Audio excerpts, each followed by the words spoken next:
Sagantaatinya akan ufibbistu nagaan kan murshide nagaan akan murhidu sambata keenya sambata gaarii akan uftaasistu bahara keeti harme keenya durreen qulleetti maariyaam nurra murshide nurratti murshidu eegumsi ergamootaa karannaa boolii keenya kan qulqullootaa nurra akka adda hin fagaanne waldaa keenya waldaa duuka goodaa akka nuuf eebbistu babal'istee sadarkaa guddaarraa akka nuuf geessistu nuti sammadumaatti amantii keenyatti cimnee dhaabbannee siin tajaajiluu akka dandeenyu humna isaaf jabina isaa akka nuuf laattu yeroo hafuusii eebbistee nuuf laattee sagantaa keenya gidduutti argamtee sagantaa keenya akka nuuf eebbistu maqaa kee isa waamamee hin quufamne sagalee tokkoon yaa abbaa keenya jennee maqaa kee waammannaa.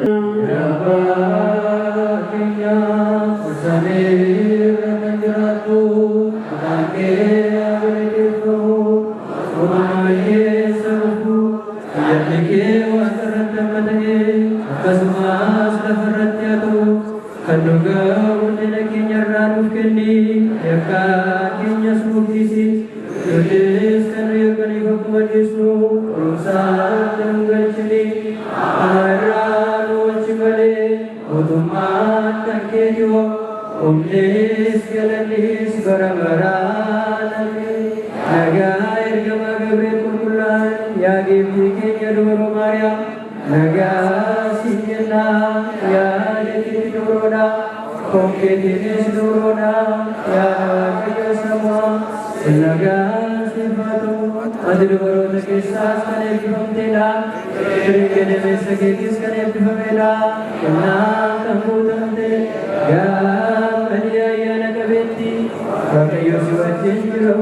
Yesus Kristus bira araram di kemanuf keredu ukinya kanulisu gara-gara amin.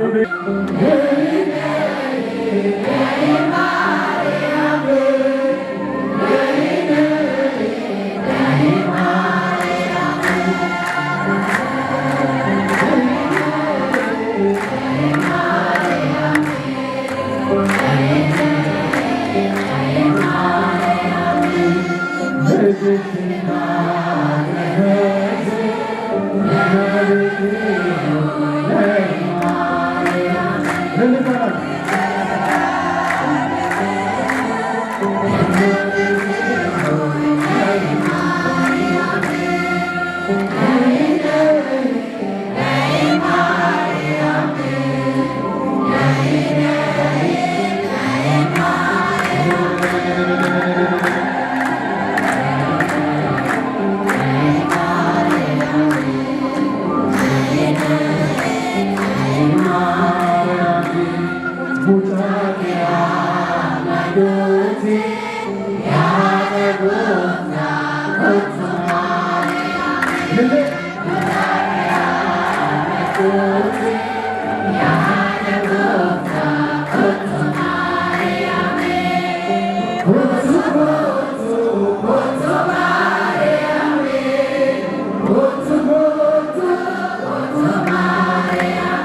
Communication, sagalee kana meelappeedhaan amanaa fi jechaanis dhugaafamuu barbaachisaadha. Jalqabbiin kee xiqqaatus ilaale. Xumurri kee ni baay'ata. Jecha kana Baldaadoos kan jedhamu Riyaa Abbaa Obsaa jedhamee bara kakuu moofaa Waaqayyoon namoota waaqayyo ijarra buufatu keessa obsa isaatiin immoo rakkinaaf dhiphina keessa jirru akka isa fakkeenya godhannee ittiin obsinuuf bara dukkanaa sana keessa nama waaqayyo kaase keessa Iyyoob kan jedhamu baay'een keessan nama kana gidiraadhaan beektu kitaaba qulqulluu keessatti guyyaa ijoolleen waaqayyoo dura waaqayyoo galataaf kadhannaadhaaf dhaabbatanii seexannis immoo ijoollee waaqayyoo waliin dura waaqayyoo akka dhaabbate kitaabuma kana keessatti kaa'ameetu jira jechuudha. Iyyoob hiriyoota sadii qaba ture. Hiriyoonni isaa sadan rakkoof gidiraa Iyyoob irraa ga'e irraa kan ka'e baay'een isaanii Iyyoob irratti jecha hamaa dubbatu turan. Iyyoob maaluma balleesseeti maaluma taanaan waaqayyoon akka kanatti Iyyoob irratti dheekkame jedhanii gidiraa Iyyoob irratti ga'e irraa ka'anii waaqayyoon dabaa hojii isaatii ilaalee Iyyoob irra kana taasise yookaan kana geessise jedhanii jecha hamaa afaan darbanii Iyyoob irratti dubbatu turan. Sanuu moodii isaatii qaama isaa kan taate haati warraa Iyyoob illee waan akkatti si dhiphise kana haga maal si godhutti eegdaa silaa si madeesse silaa si raammeesse silaa namaa gadi si taasise abaarteen duutuu ittiin jedhe. Waan gaarii waaqayyoon biraati akkuma eebbaan fudhanne akkuma galataan fudhanne hamaan immoo yeroo nurra qaqqabu kanarrattis waaqayyoon galateeffachuun barbaachisaadha. Qulqulluun Phaawulos gaddaafis gammachuudhaafis arguudhaafis dhabuurrattis waaqayyoon waan maraafu galateeffadha akkuma jedhe Iyyoob gidiraa keessa taa'ee nama galataati. Waaqayyo hunda keenya bara jireenya keenya obsaanii nuu miidhagsee arraba keenya immoo galataan akka nuuf guutu eeyyama isaa nuuf yaada. Egaa Iyyoob jireenyi ilma namaa qabsoo cimaa akka ta'e hiriira simmoo akka ta'e waaqayyo seenaa namaa jijjiiruu akka danda'u dubbateetu hiriyoota isaatti deebise. Seexanni waan isin ajaa'ibu kallattii arfanirra deemee nama hundumaa ilaalee Iyyoobin isa arge yaa waaqayyoo lafa hundumaa waliin an ga'e. Laala seexanni kallattii arfaniinu kan inni imalee fi gaarummaa namootaa tola namootaa gaarummaa namootaa waaqayyoon fuulduratti dubbachuuf yookaan agarsiisuuf hodoltaa gufachiisuuf ture jechuudha.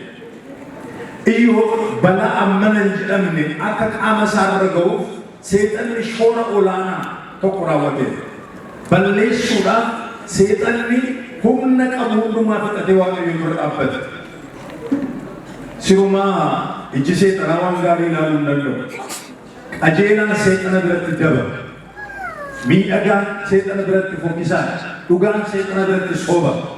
Gaarii seexana biratti hamaa. Kanaaf maal jedhee yaa waaqayyo nama tokkoon naanna'ee dhabee namni si galateeffatu namni akka garaa kee hin jiru jedhee waaqayyoon duratti dubbannaa garbicha koo Iyyoobiin hin argine yoo jedhe waaqayyo. Inni Iyyoobiin ilaale waaqayyo hunda keenya nu haa ilaale. Nama gaarummaa qabu Iyyoob bara sana odoo inni maxxanni fuuldura odoo seexanaan ammeen isarra ga'een fuuldura Iyyoobii bifi isaas gaarii ture, qaamni isaas guutuu ture, maatiin isaas qabeenyi isaas guutuu ture, fardeen isaa, gaalli isaa, hoolonni isaa, re'oonni isaa, loon isaa lakkaa'amanii dhuman turan. Gumbii isaa keessa midhaan guuteera, qaama isaarra fayyaan guuteera, mana isaa keessa ijoollee isaa guutaniiru, homtuutti mirran. Dhuma irratti seexanni Iyyoob kan inni si galateeffatu maaliif hir'iste odoo hir'ateera ta'eeti seexanni Iyyoob akka hin galateeffanne waaqayyoon himeeti. Waaqayyoon mul'ate Iyyoob beeka. Namni fuula ilaalaa waaqayyoon immoo keessa ilaala. Saamu'eel raajichi fuuldura Daawit maatii Daawit yeroo dhaabbate Amiinaadaabii fi Eeliyaabiin fuula isaanii ilaale Daawit isa daa'ima sana akkuma inni dagate sanuu immoo Daawit ija raajaa Waaqayyo Saamu'eel qofaan odoo hin taane ija maatii isaatiin illee nama dagatameen hoolota eeguudhaaf tikeedhaaf ba'ee odoo dirreerra jiru leenca luka isaatiin dhiitee sardiidaa dagganaas balleessee Waaqayyoon aangoo isaaf ta'e Daawit namni akkasii kuni faaruu meetii kun qabu baganaa qabatee dura Waaqayyo kan dhaabbatu Daawit hoolota isaa oofaa yeroo dhufe Waaqayyoon kanan jaalladhu isa kana jedhee Saamu'eelitti argisiise. Akka namni ilaalutti Waaqayyoon ilaala. Jedhame akka namni ilaaluttidha. Eenyummoon ilaalu? Waaqayyo kan inni ilaalu akka Waaqaatti ilaala. Namni immoo akka namaatti ilaala. Namni oggaasin ilaalu namni oggaasin ilaalu akka sin taatan odoo hin taane akkuma miirri isaa isatti meettis ilaala. Yoo keessi isaa sin jaallata ta'e cileedhuma keessanii wajjin hin bareedda siniin jedhu. Yoo immoo keessi isaa sin hin jaallatu ta'e yoollee abaaboo birraa fakkaattan, yoollee akka warqee calaqqistan, yoollee akka wayinaa mi'ooftanii namni isiniin ofirraa sin dhiiba jechuudha. Waaqayyoon garuu ija Waaqaatiin ilaala. Inni ija isaatiin nu laalee ija hamaa bira nu dabarsee har'a immoo galma kana nu guute galanni ulfinni isaa beeku. Ija eenyuun nu laalanii isiniin jedha. Iji Waaqayyoo xiqqaa guddisee jira. Iji Waaqayyoo simboo namaa laata. Ija Waaqayyoo keessa namni gale ija namaatiin hin badu. Ija Waaqayyootu ilaala Iyyoobiin argitanii. Iji seexanaa garuu gaarummaa Iyyoob ammeesseetu Waaqayyootti agarsiisa. Odoo qabeenya isaarraatii irraa mulqita ta'e Iyyoob akka sagaalee isaas hin galateeffatu. Iyyoob qabeenyi isaa guyyaa tokkotti miti labsuu ijaa keessatti harkaa dhume. Qabeessa kan ture battalumatti hiyyeessa ta'e. Dubbiin biyya lafaa kanaa ijoollee Waaqayyoo fixeensa ganamaati. Fixeensi ganamaa haga ba'aa biiftuurra aduun itti baatutti kan inni luka nama jiisu. Aduun itti baanaan fixeensa kumarca'u jireenyi ilma namaas, humni ilma namaas, taayitaan ilma namaas akkasuma harcaatee. Abaaboo dirree irratti nu fakkeessa Waaqayyo. Ilaala abaaboo dirree irraa. Isaanii yeroo muraasaaf jiraatanii akkuma harca'anii miidhaginni keenya, qabeenyi keenya, humni keenya biyya lafaa kan irratti harca'a. Qabeenyi harca'an immoo samii irraa qabna. Mootummaa sanaaf of qopheessuun tuuta akkasii kana keessa seenanii hojjechuun inni kun immoo kennaa guddaadha saba Waaqayyo. Sagalee Waaqayyo waliin jirtu. Waaqayyo hunda keenya waliin haa ta'u. Qabeenyaan Iyyoob akka ija namaatti amma hedduudha. Qabeenya isaa kana wajjin seexanni isa laaluu hin barbaanne dhaqee Waaqayyo duratti isa qore. Dhawaataanii qabeenya isaa harkaa mulqisiisee yaa Waaqayyo situ naaf kenne, situ narraa fudhata. Ajjeesaaniif kaasaan, deegsaaniif badhaasaan sumadha. Kanaafis galanni siif haa ta'u eeyyoo. Isa ta'e kanaafuu galanni eenyuuf haa ta'u? Maal ol kaasaa?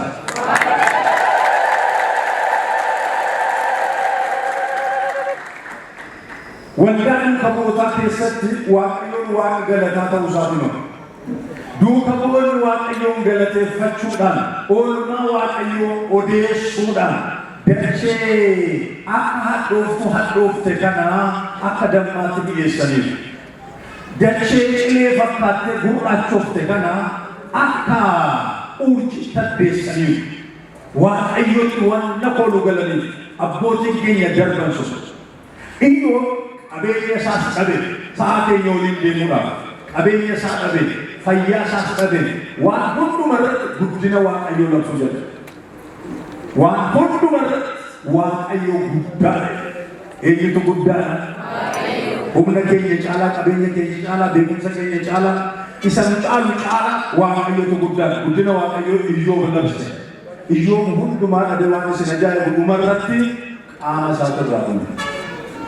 Qaamni Iyyoob madaadhaan rukutata. Hiriyoonni isaa, maatiin isaa irraa fagaatanii yeroo kana abdiin Iyyoobittuma fufite. Faaruu Daawit, faaruu 24 lakkoofsa 3 gubbaarratti hoggaa laalluu namni Waaqayyoon abdii taasifatu gonkumaa hin leeyya'u jedhee barreesse. Namni Waaqayyoon abdii taasifatu, namni Waaqayyoon hirkoo taasifatu kana qofa miti. Raajii Naahoo boqonnaa tokko lakkoofsa torbarratti Waaqayyo gaariidha guyyaa gidiraa immoo hirkoodha. Gaarummaan Waaqayyo guyyaa gidiraati. Gaarummaan Waaqayyo guyyaa iyyuma keenyaa dureessummaa isaatu calaqqisa. Guyyaa dadhabina keenyaa guddina isaatiif jabina isaatu calaqqisa. Guyyaa du'a keenyaa jireenya isaatu himama. Guyyaa dukkana keenyaa Waaqayyo nurratti ifaa jechuudha. Iyyoob kana hundumaa dhabe Waaqayyoon galateeffate. Sanuu maal jedha Iyyoob boqonnaa 33 lakkoofsa 14 gubbaarratti Waaqayyo karaa tokkoonis karaa kan birootiinis jedha. Qabeenyaanis itti dubbata, dhabeenyaanis itti dubbata. Qeenxeedhaanis itti dubbata, tuutaanis itti dubbata, argachuudhaanis dhabuudhaanis guddina Waaqayyootu mul'ata jedha abbaan keenya Iyyoob. Sana qofa miti. Kanarratti guddina Waaqayyoo labse Waaqayyo karaa tokkoonis karaa kan birootiinis ni dubbata ni hojjeta namni garuu hin hubatu. Gidiraa kana guddaa booda Baldaadoos hiriyaan Iyyoob dubbatee gadi dhufee kitaaba Iyyoob boqonnaa 8 lakkoofsa 7 gubbaarra gaafa ga'u jalqabbiin kee xiqqaa ta'uu ishii xumurri kee ni baay'ata. Mee jecha kanarra deebinu jalqabbiin kee xiqqoo ta'us jedha. Umurri kee ni baay'ata. Mee isa baay'isee galata fidaane. Ijoollee Waaqayyoo baay'inni akkasii kun ija foonii fi dhiigaatiin ta'u. Baay'inni akkasii kun wangeelaa hiriiruun Waaqayyoof bitamuun waggaa 14 dura waldaan duuka boqotaa maal fakkaata? Eenyufaatu ifaajee? Eenyufaatu gatii guddaa kafalee? Eenyufaatu daandii kana qulqulleesse? Yoo jennee namoonni Waaqayyoon itti fayyadamee jiru. Baay'ina keenyaaf sababa kan ta'an namoonni hedduun jiru. Kanaaf ijoollee Waaqayyoo waldaa duuka boqotaa gaafa jennu hangafoota keenya darban yaadanne miira isaaniitiin amantaa isaaniitiin daandii isaan irra deeman hojii isaan hojjetan isaaniin wal fakkaachuudhaaf galanni ulfinni ulfaataa maqaa isaatiif yaa ta'uuti fayyisaaf qorichi keenya gooftaan Yesuus Kiristoos gara biyya lafaa gaafa dhufe seenaa addunyaa kana jijjiiruuf gaafa dhufe Yesuus Kiristoos maal godheera yoo jettanii muka keessaa filatanii taabotaa fi nama keessaa filatanii gulantaa fi akkuma jedhan Waaqayyo namoota hedduu gidduudhaan bartoota 12 filate. Bartoota meeqa filate? Sanuu 12 keessaa tokko gochaa isaatiin seexana sin keessaa tokko jedhe gooftaan. Yihuudaan oolmaa seexanaatiif geejjiba ta'e, yaada seexanaatiif geejjiba ta'e. Gooftaa isa du'a irraa isa kaase, isa salphina irraa isa kabaje, isa badiisa irraa isa deebise, qarshii 30tti dabarsee wanna gurgure, harka isaa waciitii keessatti isa waliin tuqatee kan nyaate Yihuudaan gooftaa isaa dabarsee akka laatu dursee raajii irratti dubbatee jira. Namoonni 12 kuni kallattii arfan kana ixaan qooddatanii isa haphate akka gabbisan, isa fagaate akka dhiyeessan, isa abaarame akka eebbisan. Isa immoo namoonni immoo cuuphanii akka baay'isan keessumattuu wangeela Maatiyos boqonnaa 28 lakkoofsa 19 irratti deemaa addunyaa handaara lafaa hundumaa waliin gaa maqaa abbaa ilmaa hafuura qulqulluutiin cuuphaa bartoota koo taasisaa. Maal koo taasisaadha? Kanaaf akka baay'isaniif isaanii horsiisota buloodha. Horsiisanii kan bulan sagalee Waaqayyootiin kan horan sagalee Waaqayyootiin kan baay'isan hojii duuka bu'ootaa boqonnaa 6 lakkoofsa 7 irraa tokko kaastanii yoo ilaaltanii bartoonni gooftaa keenya Yesuus Kiristoos Yerusaalem irratti walitti qabamanii lakkoofsi bartootaa baay'atee lakkoofsa amantootaa baay'atee sagaleen jechi Waaqayyoo babal'ataa deeme. Mee galata fidaa ijoollee Waaqayyoo. Namoota 12 keessa ixaadhaan kan dhufee darbe hafuurri qulqulluun kan isa laale Toomaas bakka Yihuudaa bu'ee inni lakkoofsa bartootaatti makamee inni kan naaphate kan gabbisu kan fagaate kan dhiyeessu ta'e irratti ida'amee jira. Bartoonni gooftaa Yesuus Kiristoos Yerusaalem keessatti baay'achaas deeman. Jechi Waaqayyoo babal'achaas deeme. Jechi Waaqayyoo maal ta'aa deeme? Waldaa kana keessatti jechi Waaqayyoo babal'ataa deeme. jechi waaqayyo waan babal'ateef lubbuun amma kun kooluu gale lubbuun amma kun booji'ame kaleessa galma xiqqoo tokko keessatti yookaan immoo godoo xiqqoo tokko keessatti walitti qabamne har'a garuu nutu dhiphate miti galmatu dhiphatamee galataa waaqayyo haa mata dureen keenya kan ittiin dubbanne yaa gooftaa kiyyaa yaa abbaa kiyyaa hamman dulloomutti hamman du'utti odoo waa'ee kee hin haasa'in dhaloota dhufutti ciqilee kee humna kee dhugaa kee odoo akka du'u godhu dubbannetti ati na fudhatinii ati na eegii kan jedhu kana faarfannaa Daawit faarfannaa isaa boqonnaa 70 lakkoofsa 18 baddaatti kan dubbate guyyaadhaa kana yeroo laallu hundi keessanuu kanaaf dhuftani odoon duune odoon dulloomne odoo ciqileen buraafanne odoo boolloo keessa seenne waa'ee gooftaa keenyaa waa'ee amantii keenyaa waa'ee jireenya keenyaa waa'ee tokkummaa keenyaa waa'ee eeyyummaa keenyaa odoon haasofne odoon barsiifne akka hin duune yaa gooftaa kiyyaa ati na eegii jedha waan gaariidha. Daawitin sirbu dhugaa dubbata na eegii wanta tokkonne sirriitti ilaaluun nurra jiru Daawit wanni inni jedhu maali tokkoffaa ushireetoo jiraachuun barbaada. እስከ ኤልህ ወኢረስ የተደገኒ አምላኬ ጎፍታኪ አመንዱሎሙት አመንዱት ሐመት ነፍረቱት ወደ ዋይኬ ለለምን ጀደዱበታ ጅራ ዋን ጅራቹፍስ ዋን በርባዱስ ስርት ብሴት ወዱትማ ነብዩ ቅዱስ ዳዊት አንደኛ የምኖርበትን ዓላማ ግብ ምድረ ዳዊት ግቡ ኃይልህን ጽድቅህን ክንድህን እስከ ነገ ድረስ ለተተኪ ትውልድ አትውሰደኝ አምላኬ ወይ አትተወኝ። አዎ እግዚአብሔር አብሮ ሲሆን ደግሞ ሞገስ ነው። እግዚአብሔር ከሌለ አገልግሎት ባዶ ነው። ሳኦል እግዚአብሔር ከተለየው በኋላ የእግዚአብሔር መንፈስ ከተለየው በኋላ ይወጣል ይገባል ባዶውን ነበረ እርቃኑን ነበረ ወጋ ዋን ወልንጅራተ ተኩማ ቀምነ ውድነ ቀምነ ኡልፍነ ቀምነ ጅሬኛ ቀምነ ወልጋሩማ ከኛ ቀምነ ከናባ ባከነ ዳዊት ሐመንዱሎጉት ሐመንዱት ያ ጎፍታ ኪያ አተነኔስን ይጀ አተነኔስን ኢጆለን ከኛ ወልዳሉ ከቦታ ኡመን ከኝ አፋን ሰዓትን አከበረ አከዝል አከለለም አከፋርፈት ቅዳሴ አፋኑ ፊትን አከገደፈት ከናምበር ማዶ ነብራት ነው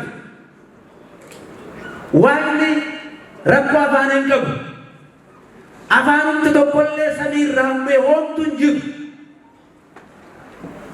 ተከለ ሰሚር ራቡት እንጀረም እንጅሩ ዋኒ ረኳ አፋንን ሳይላምቡት ከናኑን ቤከዋይ ከናኑ ዱበቹን በርባድ አፋን ከናሞዩ ቤኩም ሰሞዋን ከን አፉረ ቁልቁሉ ጎፍታ ከኝ ኢየሱስ ክርስቶስ ሰሚራ ገረሳ ገራ ባሳት ኤርገረገ ጉያ ኩነምቦድ አፉረ ቁልቁሉን ሰሚራ ጉኤ ዱፌ ከነሳ ኤርገምቶለ ጎፍታ ከኛው ከንሞዩ በርቶለ ጎፍታ ከኘቲ አፋን ቶርባተ ሚለም እብሴ ማጀረን ሁሩ ወስብኩ ወንጌለነ ኩሉ ፍጥረት አቃቲ ወንጌለ ከነ ሁንዳፉ ለለባ አጀረን የራካ ዋይን ሲወሪና ጅራቱ እጅግ በጣም ተደስቻለሁ። ካሰብኩት ካለምኩት በላይ ሆኖ ስላገኘሁት አምላኬን እግዚአብሔርን በእውነቱ ከልብ አመሰግናለሁ። ማረዳት የተኝ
Why